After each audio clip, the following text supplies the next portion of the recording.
What's up mga kasyon? Another day, another bike specs review tayo ngayon na ating pinakabago na road bike mga kasyon na Merida Reacto 4000. Wow! At simula tayo sa STI niya mga kasyon. Tayo ay naka Shimano 105 hydraulic 12 speed. At sa ating cranks naman, tayo ay naka Shimano 105 na din na naka 172.5 mm yung kanyang crank arm. At naka 52 teeth na din yung big ring at naka 36 teeth yung small ring. Dito naman tayo sa kanyang RD mga kasyon. Naka Shimano 105 na din. At syempre 12 speed pero napakaangas ng dropout. At yung ating cogs naka 105 na din. Naka 11 teeth to 34 teeth to mga kashoot.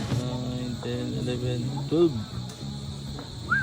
At yung hubs natin, naka Shimano 105 na din, likod at harap. At heto na yung hydraulic brakes natin, 105 din yan. At yung Reacto natin mga kashoot, parang may cooling technology pa yung kanyang lagayan ng hydraulic brakes. At yung ating rotor, naka RT54. Harap at likod din yan mga kashoot, tapos 160mm. At naka true axle na din yung kanyang mga axles mga kashoot, harap at likod. At yung ating rim set mga kashoot, naka Merida Expert. Tubeless ready na rin yan mga kashoot. At yung ating gulong na Continental Ultra Sport na 28mm. Harap at likod na rin yan mga kashoot. At yung stem natin naka Merida Expert SL 2P2. Naka aluminum pa lang to mga kashoot. Sa saddle naman natin mga kashoot, naka Merida Expert SL pa din na naka V-mount na mga kashoot. At sa ating seat post naman mga kashoot, naka Merida Team CW tayo. Naka carbon na yan mga kashoot. At naka aero shape na din. At naka UCI approved tong frame natin. At size small to mga kashoot, kaso American size lang. At naka-carbon frame na to mga kashoot. Ano masasabi nyo sa ating Merida Reacto? Solid ba mga kashoot?